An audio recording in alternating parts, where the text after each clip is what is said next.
I have to say, this is one of my favourite teas of all. It's an infusion of tangerine, rose and grapefruit. The colour that comes from it is stunning, but the flavour is just incredible.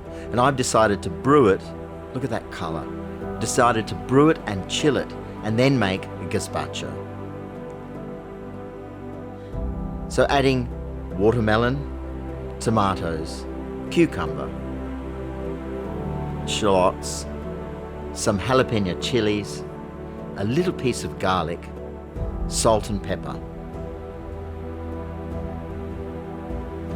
Basil will add a wonderful flavour and enhance all the flavours of the tea. And now the chilled tea. Whatever's left you can drink. Infuse it and blend it with olive oil, and this will help to emulsify the dish. Serve this wonderful gazpacho as a shot or as a bowl of soup. Dilmah's Tangerine, Rose and Grapefruit Gazpacho.